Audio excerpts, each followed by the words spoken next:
আল্লাহ পাক যদি আপনি অপরাধ করেন, জুতার বাড়ি দিয়া ফেরাউনের মতো, নমরুদের মতো, নমরুদরে মারছে মশা দিয়া, সেই মশা অসুস্থ, নাকের ভিতর ঢোকার পরে যারা আছে তাদেরকে বলছে পিটা, পিটায় শান্তি পায় না, বলছে জোরে পিটা।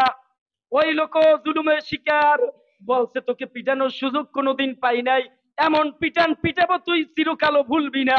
বাংলাদেশে এই অবস্থা হয়েছে না? বাংলাদেশে এই অবস্থা হয়েছে না? পিটাইয়া আল্লাহ পাক বলছে তুই আল্লাহ দাবি করছিস।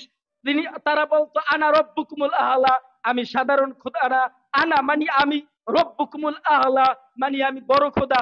ওরা দাবি করতো আমরা বড় খোদা। শুধু খোদা না, আল্লাহ পাক সুবাইয়া জুতার পিঠে খাওয়াইয়া আবু জেহেল ছোট্ট বালক দ্বারা দুনিয়া থেকে প্রথম যুদ্ধে বিদায় করে দিয়েছে।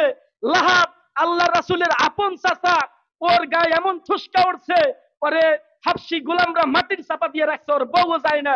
আর দুনিয়াতে যারা ভালো কাজ করছে, আমির হামজা তার লাশের গোসল হয়েছে জান্নাতি পানি দ্বারা। দেলোয়ার হোসেন সাইদি, লক্ষ কোটি মানুষ এখন আফসোস করে, যদি আল্লামা সাইদি থাকতো, এই দিনটা যদি দেখে যাইতে পারতো, অনেক খুশি হইতো। এই কথা মানুষ বলে না?